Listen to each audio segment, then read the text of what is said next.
I grew up in what people would consider a broken home. I had divorced parents, alcohol, drugs. It was a major issue in my childhood. Miraculously, I still found myself in church. My mom managed to start taking my brother and I to church. At a very young age, I saw God's love and just had God's love all around me. My life has always been surrounded with such love, and given the circumstances, that's not what you would think. And I was a Christian. I went to church and I believed in God. I never got into drugs or drinking and things that so many people slip into. I was by no means perfect, but I just never had a personal relationship with God. And there were just so many times in my life that I felt like God was saying, Fairland, wake up, pay attention to me. You know, you're on the right track, you're doing this, you're helping people. When you get home during the day, I want that communication with you. And I just didn't have it. I was in youth group. You know, everything that a good Christian would do, I was doing, except having that personal relationship with God. Right before my junior year of college, I went home right before the season started and went out with some friends and went by to these nearby cliffs where you hike up the cliffs and jump out into water. And me being me, I went all the way to the top and jumped out. And right before I jumped, I hesitated a little bit. Instead of jumping out and over like I should have, I slipped and fell down the rocks. And I fell down 70 feet and I broke 46 bones. And I was in the hospital for about a good 5 months.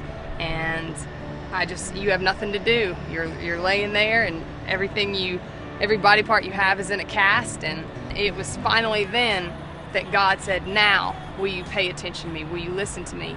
Will you stop going and going and going and just settle down? And I didn't have a choice, you know. And I didn't so much fight it, but I said, you know, oh God, I cannot believe this is what it has taken for me to develop this relationship with you. And I almost consider that time period when I came to know God, because all along, you know, I was a Christian, but I did not have that personal relationship with Him. The doctors told me that I probably wouldn't walk ever again, and God and I didn't take no for an answer. And with that time, I just became closer and closer to Him. And when I got out of the hospital, it was just like I was a totally new person, and it was like, Fairland, now you're ready to go out and continue my work, and now you're on the right track. Just keep listening to me. I have a constant communication with God, just from the second I wake up, and it's hard. It's hard in this life, in this world, and there's TV and radio and text messaging, and there's so many things that can distract you. I've started listening to Christian music so much more than I ever have, and it's just a constant reminder, you know, when the music you're listening to is scripture